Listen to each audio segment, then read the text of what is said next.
I'm all about that bass, no trouble. I'm all about that bass, no trouble. I'm all about that bass. Ah, qui dit mois d'août dit ralentissement de l'activité économique, PME, TPE fermées ou presque, ça va durer encore 3 semaines. La rentrée approche, on va pas casser le moral ce matin, profiter de vacances. Mais bon, il y a de nombreux chantiers pour la PME, pour les TPME dès cette rentrée, lesquels on en parle ce matin dans les Décodeurs Atlantiques avec notre monsieur PME chez Inforisque, Amine Dury. Bonjour. Bonjour Landry. Et en deuxième partie, nous parlerons TPME avec vous, puisque force est de constater qu'elles sont boudées par les talents, surtout par les jeunes. Pourquoi ? Quel est le problème? Vous nous le direz, 55 77 par SMS pour réagir, posez vos questions. Sidiram TTC ou bien la page Facebook, les Décodeurs Atlantiques. C'est parti. Les grands chantiers de cette rentrée qui approchent tout doucement. Dès le mois de septembre, plusieurs chantiers pour la PME et pour les TPME. On en parle ce matin dans les Décodeurs Atlantiques. Et on commence par les délais de paiement, puisque cette loi sur les délais de paiement, elle a été adoptée la semaine dernière, mardi 2 août exactement, à la deuxième chambre, donc la chambre des conseillers. C'est un petit pas, un grand pas. Ça va changer beaucoup de choses, cette réforme de la loi sur les délais de paiement, Amine Dury. Alors on l'espère. Je rappelle quand même qu'il y avait une première mouture qui date de 2011. Ouais, très attendu depuis 3-4 ans. Ouais, exactement. Et ça n'a pas donné du tout de fruits jusqu'à présent. Alors maintenant, cette deuxième mouture, on en entend beaucoup. Ça corrige les défauts de la première version. Alors ce qui est nouveau, c'est que maintenant l'administration publique est incluse dans la loi sur les délais de paiement. Et encore, quand on dit l'administration publique, pas toute. En réalité, celle qui fait des transactions commerciales, les autres, alors l'OFPPT par exemple, ou les hôpitaux, les universités ne sont pas prises en compte par cette loi. Ça, c'est un bémol ? Oui, bien sûr. Oui. Bien sûr. On parle beaucoup de retard de paiement, par exemple pour tout ce qui est construction d'écoles, etc., etc. Évidemment, cette loi ne s'appliquera pas à cette frange de l'administration publique. Mais bon, déjà le fait d'en inclure une grande partie, c'est-à-dire celles qui font des transactions commerciales, c'est déjà un premier grand pas. Le deuxième grand changement donc concerne cette fois-ci les transactions entre sociétés privées. Et là, c'est vrai que ce projet de loi, enfin cette loi maintenant, va corriger les défauts de la première version, à savoir préciser plus précisément comment s'applique et à partir de quelle date s'appliquent les indemnités de retard. Comment ça va s'appliquer fiscalement, c'est-à-dire leur déductibilité. Et là, clairement, ça va devenir une charge déductible. Ensuite, il y a la possibilité, donc pour certains secteurs qui ont des délais de paiement beaucoup plus longs, de pouvoir réajuster les délais prévus, c'est-à-dire 60-90 jours s'il y a entente entre les deux parties. Il y a la possibilité de faire des délais plus longs, et encore ça s'appliquera jusqu'au 31 décembre 2017. Donc ça va être des accords par secteur pour exactement, fixer par branche, des délais de paiement. Exactement, plus longs. Et ça encore c'est juste une période transitoire. Alors maintenant ça va commencer à s'appliquer. Alors pour la loi en elle-même, elle s'appliquera dans 1 an après sa publication au bulletin officiel. Donc on ne parle pas de la rentrée prochaine. Non, on ne parle pas encore de la rentrée prochaine. Et pour la partie sur l'administration publique, on parle du 1er janvier 2018. Donc voilà, il va falloir tenir encore un petit peu de temps. Et pendant cette période, qu'est-ce qui se passe ? Les défaillances continuent de tomber, donc il va falloir penser aussi à la question du financement. Et ça, c'est l'autre grand sujet justement de la rentrée, c'est comment financer les problèmes de trésorerie, comment financer les crédits d'investissement. Et donc là, je vais faire référence aux derniers chiffres qui sont tombés de BAM, qui sont pas fameux pour le premier semestre. Ouais, alors justement, on va en parler parce que c'est vrai que Banque Al Maghrib et le groupement professionnel des banques du Maroc ainsi que la CGM se réunit assez régulièrement depuis le début de l'année pour plancher sur cet accès des entreprises au crédit bancaire. On a commencé à dessiner quelques petits axes d'orientation pour tenter de remédier à cette problématique. On part d'une réunion le mois prochain. Alors déjà, quel est le constat, quel est l'état des lieux pour l'instant sur l'accès des entreprises au crédit bancaire et qu'est-ce qui pourrait voir le jour dès cette rentrée ? Alors le constat, c'est les chiffres du premier semestre 2016. Et là, on voit que les encours de crédit de trésorerie et les encours de crédit à l'investissement ont très faiblement augmenté. C'est presque une stagnation. Donc à ce niveau-là, c'est pas fameux. L'accès au financement pour les TPME non plus n'est pas encore à son niveau optimum. Donc il y a encore beaucoup de choses à faire à ce niveau-là. Quand on est patron là et qu'on voit la rentrée qui approche, on fait plutôt la grimace quand on est patron d'une PME, TPE pour cette rentrée, ou alors on est plutôt positif, on se dit que les choses commencent à bouger sur justement l'accès au financement, sur les crédits. Alors comme je le disais, on peut être à la fois optimiste et pessimiste. Optimiste dans le sens où la loi sur les délais de paiement, par exemple, aura forcément un impact sur les délais de paiement et sur la trésorerie des entreprises. Ça ne se fera pas tout de suite. Il va falloir attendre un an et demi avant l'entrée en vigueur effective de cette loi. Et encore, l'effet sera pas immédiat non plus. Il faudra attendre encore quelques mois pour voir quelque chose. Donc pendant ce temps-là, il va falloir survivre, tout simplement. Et c'est là la vraie difficulté. Et c'est là qu'effectivement, on attend beaucoup du système bancaire, des crédits bancaires distribués aux TPME. Alors, à côté de ça, il y a d'autres fonds qui existent. Alors, par exemple, le fonds de soutien aux TPME dont j'ai parlé plusieurs fois, qui a un budget assez conséquent à distribuer et qui en a déjà distribué une bonne moitié, un peu plus d'1,5 milliard distribué jusqu'à présent. Le seul problème, c'est que ça s'adresse pas réellement aux TPE. Quand on voit la masse de chiffre d'affaires rapportée au nombre d'entreprises aujourd'hui aidées, on se rend compte que ce sont plutôt des PME de taille moyenne, c'est-à-dire qui réalisent au minimum 50 millions de dirhams de chiffre d'affaires. Donc la TPE est un peu exclue de ce fonds de soutien. Donc il y a encore d'autres grands chantiers à faire malgré le fait que ça avance tout de même. Est-ce que vous justement vous remarquez un petit peu du changement? Est-ce que vous remarquez comme d'autres observateurs le fait qu'il y ait des dossiers qui sont ouverts, qui n'avaient peut-être pas été ouverts depuis longtemps et que ça bouge un peu plus vite depuis quelques mois? Oui, effectivement, on voit la mobilisation de BAM, on voit la mobilisation de la CGEM, on voit la mobilisation du GPBM. Tous ces organismes sont réunis, ont discuté, ont fait des propositions au gouvernement. Il y a même un mémorandum qui a été envoyé au Premier ministre justement sur ce problème de financement. Donc oui, c'est bien qu'il y ait déjà cette mobilisation, c'est bien qu'il y ait aussi des propositions, c'est bien que des projets de loi deviennent des lois et qu'elles soient appliquées le plus rapidement possible. Alors, ça, c'est vraiment le côté positif. Maintenant, il va falloir être patient pour ces TPME. Alors, on a parlé des crédits aux entreprises, on va parler des marchés des capitaux, parce que là aussi, c'est vrai qu'il y a une petite révolution qui a commencé à être entamée avec ce programme Elite qui est entré en fonction, si je ne me trompe pas, au mois de mai. Oui. Voilà, alors c'est pas le seul programme qui est entré en application, mais on parle également d'un compartiment pour ces petites et moyennes entreprises. De quoi il s'agit et pourquoi faire? Alors, quand on pense TPME, il y a deux problèmes qui existent. Il y a le problème de la dette. Alors là, c'est le problème du financement bancaire, on en a parlé à l'instant. Mais il y a également un autre problème qui est celui des fonds propres. Clairement, les TPME marocaines sont sous-capitalisées par rapport à ce qu'elles devraient être pour pouvoir grandir et pouvoir investir. C'est là qu'intervient le marché de la PME, le marché boursier de la PME dont on parle depuis longtemps. Alors aujourd'hui, il existe un programme qui est le programme Elite, qui est une extension d'un programme existant au niveau de l'Europe et dont le Maroc est la première extension hors de l'Europe. Au niveau de la Bourse de Londres. Exactement, c'est une initiative de la Bourse de Londres.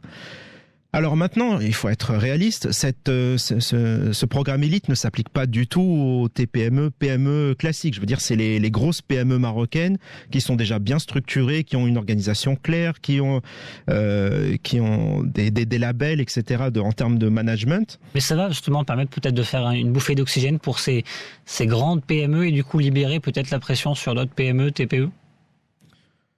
Alors, si ce programme est bien appliqué? Alors, ce que ça va permettre simplement, c'est de renforcer la structure financière de ces grandes PME. Alors maintenant, la répercussion sur le reste de l'écosystème entrepreneurial, ça reste à voir. Ça peut avoir peut-être un impact en termes de délai de paiement. Peut-être que ces grosses PME avec une trésorerie plus luxuriante va payer plus rapidement les C'est à ça que je pensais, mais ça restera marginal, vous pensez? Non, ça peut avoir un grand impact si effectivement les PME jouent le jeu à ce niveau-là, les grandes PME en tout cas. Donc on a parlé du programme Elite. Il est intéressant parce que dans ce sens, il y a un véritable écosystème qui est créé autour de la PME cotée, c'est-à-dire qu'on on leur met à disposition du conseil, on leur met à disposition des fonds d'investissement, on leur met à disposition des banques. Donc elles ont toute l'infrastructure nécessaire pour se développer et devenir plus tard les grandes entreprises marocaines. Et ça bouge du côté de Maroc PME. Alors, on va faire deux en un pour Maroc PME. D'abord, le Small Business Act, qui est un chantier pharaonique qui vise à accélérer notamment l'accès à l'information pour les PME. Et puis aussi, toujours dans ce domaine du marché des capitaux, un partenariat qui a été signé récemment entre Maroc PME et l'association professionnelle des sociétés de bourse pour faciliter l'accès de la PME justement au marché des capitaux. Oui. Maroc PME s'active de plus en plus. Oui, elle joue tout à fait son rôle. Elle le fait plutôt bien. Alors, c'est vrai, dans la continuité de ce qu'on vient de dire, Maroc PME envisage de coter en bourse une grande partie de son vivier, c'est-à-dire les entreprises qui ont eu accès au programme Moussanada et Imtiaz. Donc, ça représente un vivier d'à peu près 1000 entreprises. Évidemment, sur les 1000 entreprises, toutes ne vont pas rentrer en bourse. Peut-être que s'il y en a 5, 10 par an, ce sera déjà un grand pas en avant. Mais déjà, le fait d'envisager l'entrée en bourse de ces entreprises qui sont déjà mieux structurées, puisque grâce au programme Moussanada, elles ont eu accès donc à des subventions en termes d'investissement, mais aussi à des subventions pour du conseil. Donc elles sont logiquement plus structurées et donc plus prêtes à s'introduire en bourse. À ce niveau-là, j'attends beaucoup de ce programme d'introduction en bourse de Maroc PME. De l'autre côté, donc effectivement, Maroc PME travaille également sur un Small Business Act. Alors c'est quoi un Small Business Act? Donc c'est déjà une loi qui existe, c'est copié sur une loi qui existe aux États-Unis depuis 1953. Donc en fait, cette loi, elle sert à quoi? Elle sert à quoi aux États-Unis? C'est surtout de promouvoir la TPME, de défendre les intérêts de la TPME en termes d'accès au marché public, c'est-à-dire de défendre pour chaque marché public qui a lieu, qu'il y ait un compartiment pour les TPME, que si elles n'ont pas accès à ces marchés, à ces gros marchés ou ces moyens marchés, qu'elles soient au moins systématiquement incluses auprès d'une grosse entreprise comme sous-traitante pour qu'elle ait au moins sa part du marché. Je voudrais avoir votre réaction sur ce chiffre, 8,7 milliards d'appels d'offres concernant les marchés publics pour ce mois d'août. Ce sont des chiffres rendus publics. C'est assez important puisqu'on parle de pratiquement 12%, alors qu'au mois d'août, grande majorité des fonctionnaires et des entreprises sont en vacances. Vous êtes surpris, vous, par ce type de procédé? Est-ce que ça peut permettre justement de ralentir un peu plus la croissance, ces marchés publics qui sont majoritairement passés durant le mois d'août? Oui, effectivement, c'est assez curieux, mais bon, en réalité, l'activité économique ne s'arrête pas non plus au mois d'août. Moi-même, je suis en pleine activité durant ce mois d'août, donc non, la vie ne s'arrête pas. Mais le fait qu'un important nombre, en tout cas, d'entreprises soient en vacances et qu'un important nombre également sur l'ensemble de l'année, d'appels d'offres soient lancés durant ce mois-ci.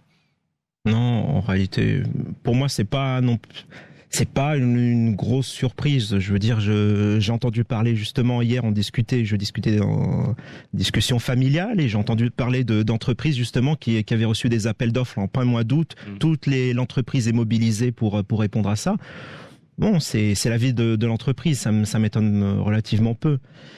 Maintenant, pour revenir sur la question du Small Business Act et de marché public, c'est vrai qu'aujourd'hui il existe une loi qui permet aux TPME d'accéder à hauteur de 20% à ces marchés publics. Ouais. On sait qu'en réalité, très peu y accèdent. Les conditions sont tellement drastiques que d'emblée, beaucoup de ces entreprises sont exclues. C'est un peu ça l'idée, c'est un peu ça la philosophie du Small Business Act.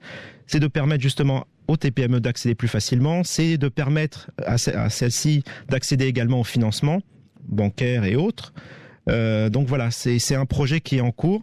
Normalement, Maroc PME devrait désigner dans les prochains jours l'organisme qui sera chargé de faire une étude, de faire des propositions concrètes sur les propositions de loi qui devraient être mises en place pour justement aider ces TPME. Alors il faut évidemment penser à un package global, un package qui comprendrait les aspects fiscaux, sociaux, etc., etc. Aujourd'hui, c'est vrai que la TPME, c'est quand même c'est la catégorie d'entreprise qui est la plus touchée, ne serait-ce qu'en termes de défaillance d'entreprise, en termes de délai de paiement, je rappelle plus de 9 mois et demi pour les TPME.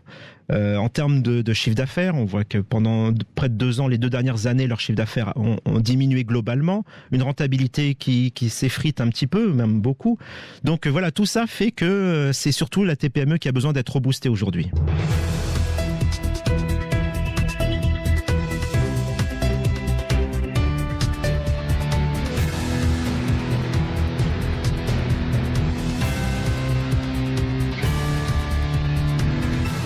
La suite des décodeurs atlantiques. Bienvenue à tous si vous nous rejoignez, votre émission de décryptage de l'actualité aujourd'hui avec Camille Dury. Bonjour. Bonjour Landry. Vous êtes responsable PME chez Inforisque. Monsieur PME chez Inforisque, on parle avec vous des grands chantiers pour cette rentrée qui concerne les PME et les TPE. Forcément, alors on a passé en revue l'accès au financement pour les entreprises, l'accès au crédit en particulier. On attend notamment davantage de propositions qui ont déjà été passées de manière globale par le GPBM ou encore par Banque Almaghrib et la CGM. On a parlé bien évidemment de la loi sur les délais de paiement qui mettra un peu plus d'un an pour être entrée en application. Et puis on a parlé du marché des capitaux. On va parler peut-être fiscalité avec vous. Ouais. Qu'est-ce qui va changer à la rentrée? Quels sont les chantiers à attendre concernant peut-être l'IS progressif et la question de l'équité fiscale notamment? Oui, effectivement. Alors là, on parle plutôt de chantiers en attente. Donc ça concerne des grosses demandes de la CGEM. Alors d'abord l'IS progressif. Donc ça peut avoir un impact direct sur les TPME. Donc ça, on en attend beaucoup. Peut-être créer des taux intermédiaires plus bas que ceux créés actuellement. Déjà, ça permettrait à plus d'entreprises de déclarer des revenus, des bénéfices excédentaires. Je rappelle qu'aujourd'hui, plus de 70% des sociétés qui payent l'IS, en réalité, déclarent un bénéfice négatif ou nul, ce qui fait qu'elles ne payent pas l'impôt sur les sociétés. Donc ça, c'est déjà un gros problème. C'est un problème d'équité fiscale dont on parlera par la suite. Donc, premier point, l'IS progressif, c'est un point en attente. Deuxième point qui avait fait l'objet d'une discussion entre la CGEM et BAM, c'était notamment la question de l'équité fiscale. Alors aujourd'hui, la question de l'équité fiscale, c'est quoi? C'est d'abord le fait que, je viens de le dire, 70% ne payent pas l'IS des sociétés. C'est la question de l'informel. Ces entreprises aujourd'hui bénéficient d'avantages dans le sens où elles ne payent pas d'impôts, contraire par rapport aux entreprises qui déclarent leurs revenus. Et 3, c'est la question aussi des zones franches pour les entreprises. Les grandes entreprises exportatrices qui ont un certain nombre d'exonérations en termes d'IS, d'IR, etc., et qui peuvent, qui ont un avantage certain par rapport aux entreprises nationales et qui elles souhaiteraient avoir les mêmes avantages. Oui, c'est ça. Donc la CGM demande notamment peut-être des avantages supplémentaires fiscaux entre guillemets pour certains secteurs, certaines entreprises par rapport à celles qui sont désavantagées. Oui, exactement. C'est plutôt une question d'égalité entre l'industrie nationale et les entreprises étrangères exportatrices. C'est d'avoir les mêmes avantages, de pouvoir... alors je donnerai un exemple bête, mais par exemple en termes d'exonération d'IR, ça permet aux entreprises dans les zones franches d'attirer davantage les meilleurs talents dans leur entreprise, ce que ne peuvent pas aujourd'hui proposer les TPME, les PME, les grandes entreprises. À salaire équivalent, vous n'aurez pas les mêmes avantages en termes d'IR. Donc évidemment, c'est tout à fait légitime de demander d'avoir les mêmes avantages fiscaux. IS progressif, équité fiscale, ce sont deux mots qu'on entend depuis bien longtemps. Malheureusement, là, on est dans une année électorale. Est-ce que vous pensez qu'il y aura des surprises qu'on peut attendre pour la prochaine loi de finances ou est-ce que ça va rester encore en suspens à l'année prochaine? Alors, j'ai de l'espoir pour la question de l'IS progressif pour la prochaine loi de finances. En revanche, en matière de lutte contre l'informel, notre Premier ministre avait répondu de manière plus ou moins claire sur la question. Il avait répondu récemment que oui, il faut lutter contre l'informel, mais non, il ne faut pas le faire de manière excessive. C'est sans quoi, quand il y a eu le printemps arabe en 2011, si on avait lutté trop durement contre les entreprises informelles, une grande partie des salariés se seraient retrouvés à la rue et on aurait pu se retrouver dans le cas de la Tunisie, des autres pays touchés par la crise. Alors, donc oui, on lutte, mais pas trop faire en ce moment non plus. On attend justement une étude que la CGM a commandée, une étude sur ces entreprises du formel qui passent à l'informel, justement par rapport à des avantages, notamment sur la question de la fiscalité. Donc cette étude devrait être publiée dès la rentrée prochaine, au mois de septembre ou au pire au mois d'octobre. C'est un phénomène qui va croissant. Est-ce qu'on a des chiffres, des données là-dessus ou pas pour l'instant? C'est difficile d'y voir clair? Non, pour l'instant c'est très difficile d'y voir clair. Alors certains opérateurs parlent quand même d'une tendance qui qui pourrait être qualifiée de progressive depuis 2-3 ans au moins. Non, mais c'est évident. Je citerai un chiffre. Alors, j'ai pas les chiffres précis de ces entreprises qui passent du formel à l'informel. Ce que je dirais, par contre, c'est les entreprises qui essayent justement de sortir de cette zone du radar de la DGI. C'est les entreprises mises en sommeil, par exemple. On voit qu'effectivement, en valeur, près d'un tiers des entreprises de notre base aujourd'hui sont en sommeil. Et c'est une tendance qui est en pleine évolution, croissante. Donc on voit bien que aujourd'hui la question de la fiscalité, la question de l'IS est une vraie question à poser. Et si on veut faire revenir toutes ces sociétés informelles dans le cadre du formel, il va falloir poser clairement cette question. Il va falloir travailler sur ce dossier. Oui. Amine Dury, responsable PME chez Inforisque. Dans un instant, on parle avec vous de ces jeunes qui boudent la TPME. C'est une étude notamment qui vient d'être publiée. On parlera également de votre étude sur les startups qui a été publiée fin juin concernant justement le profil type des TPME aujourd'hui au Maroc. Mais avant la séance coup de gueule, coup de cœur, 9h42. Qu'est-ce que vous nous avez choisi aujourd'hui? Un coup de gueule, un coup de cœur? Alors, c'est plutôt un coup de gueule.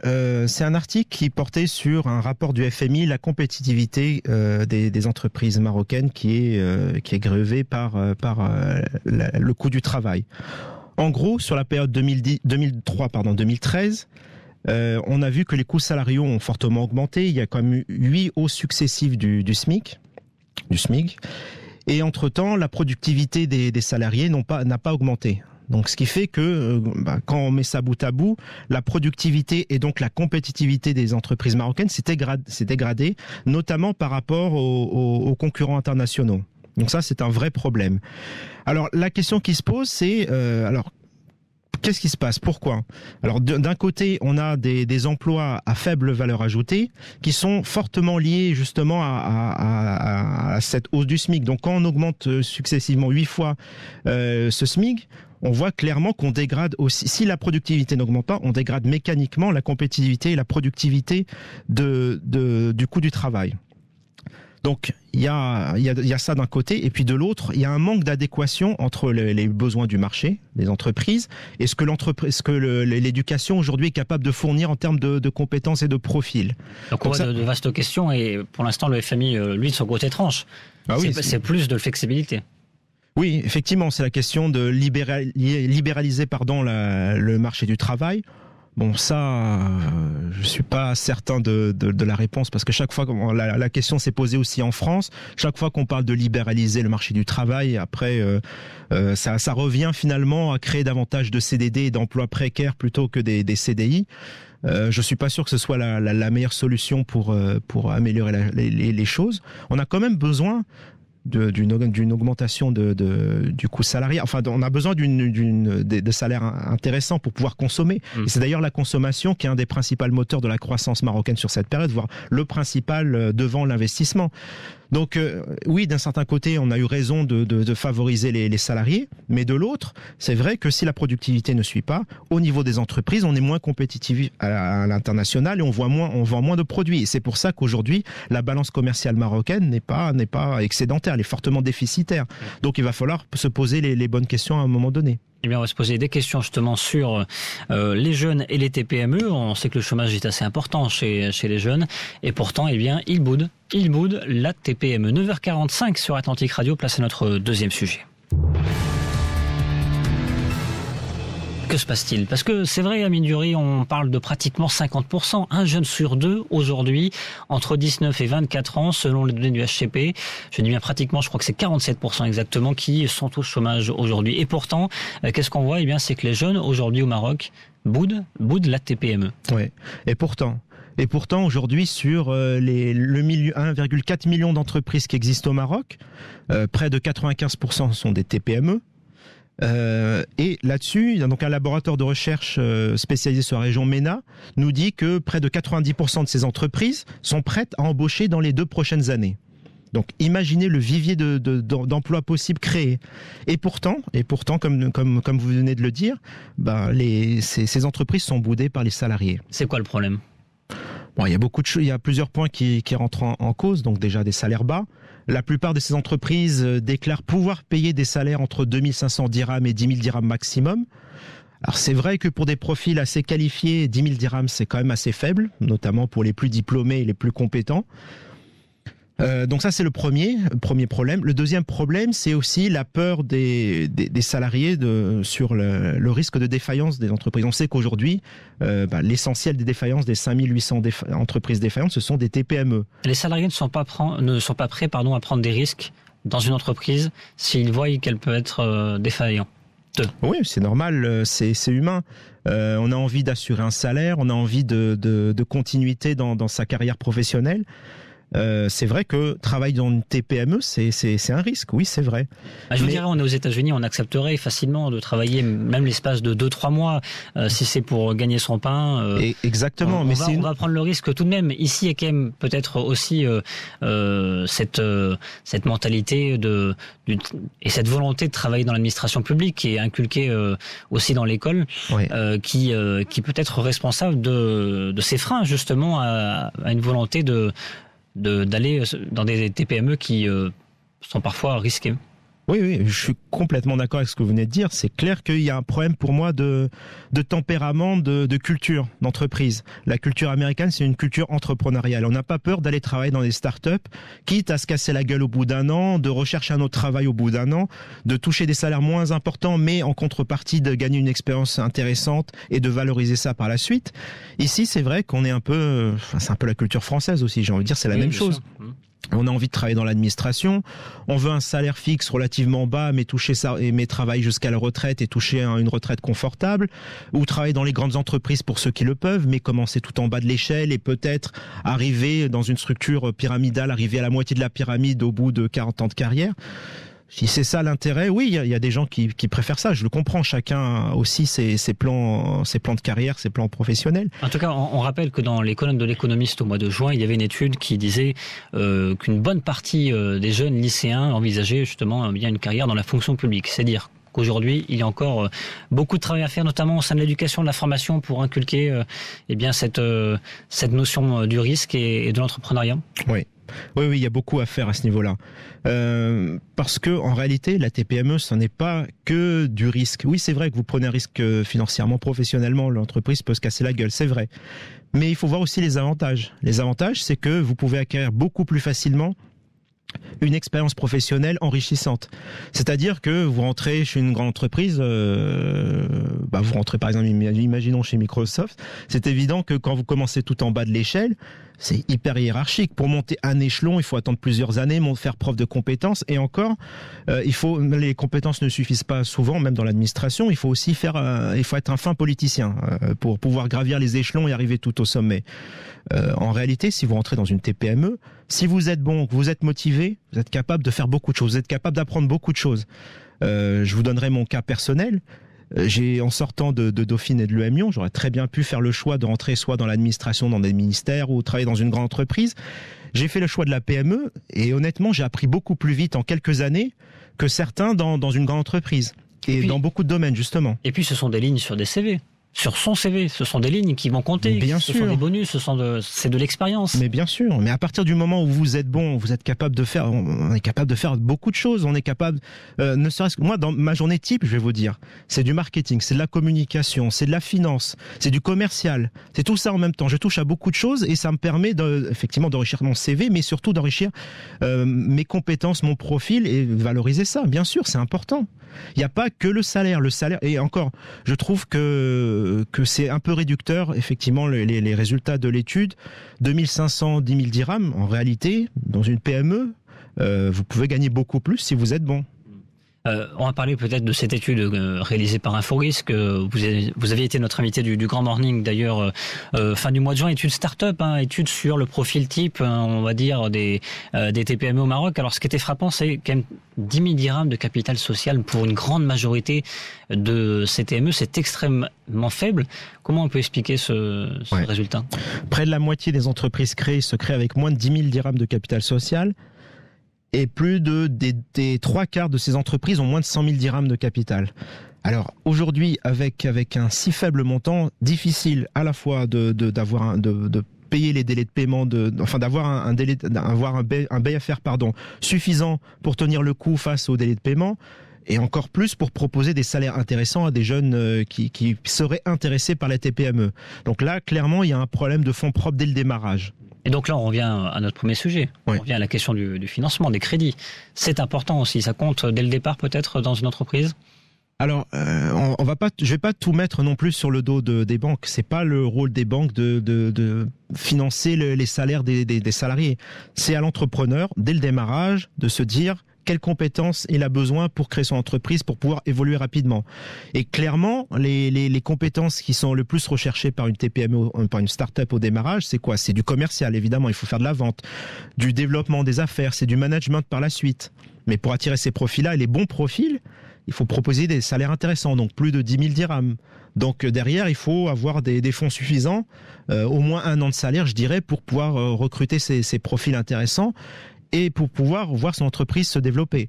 À côté de ça, il faut rappeler aussi que l'État a mis en place des programmes justement pour ce type de salaire, pour les salaires inférieurs à 10 000 dirhams bruts. Par exemple, le programme TAFIS.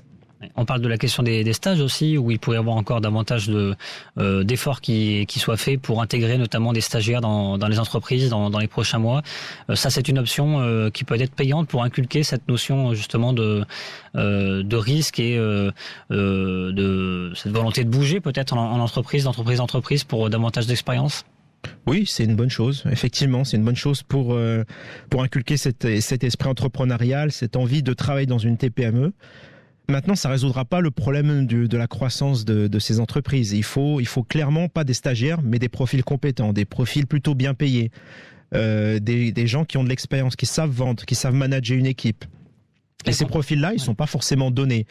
Et donc, je reviens sur les programmes étatiques existants, le programme TAFIS par exemple, qui permet une exonération de l'IR pour des profils qui touchent moins de 10 000 dirhams bruts sur une période de 2 ans par exemple, et une exonération des charges patronales sur la partie CNSS.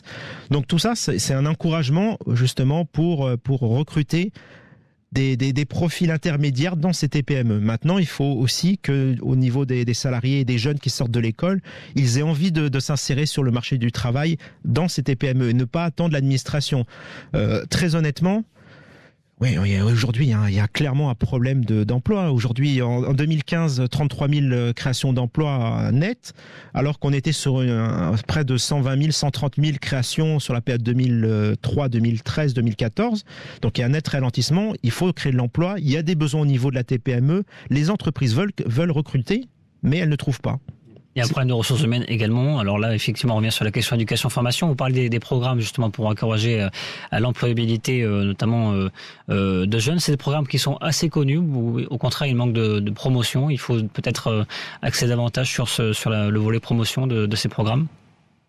Alors aujourd'hui, je dirais que avec les principaux secteurs exportateurs, que ce soit dans l'automobile, l'aéronautique, l'OFPPT a mis en place un certain nombre de programmes de formation professionnelle qui sont intéressants, qui sont adaptés justement à ce que les entreprises comme Renault, etc., et Safran, toutes les entreprises qui sont aujourd'hui au Maroc, recherchent comme type de profil. Maintenant, il faudrait davantage de programmes de ce genre pour des secteurs spécifiques, le textile, l'agroalimentaire, etc., des profils vraiment spécifiques, des programmes spécifiques pour permettre à ces jeunes qui sortent de l'école de trouver rapidement un emploi.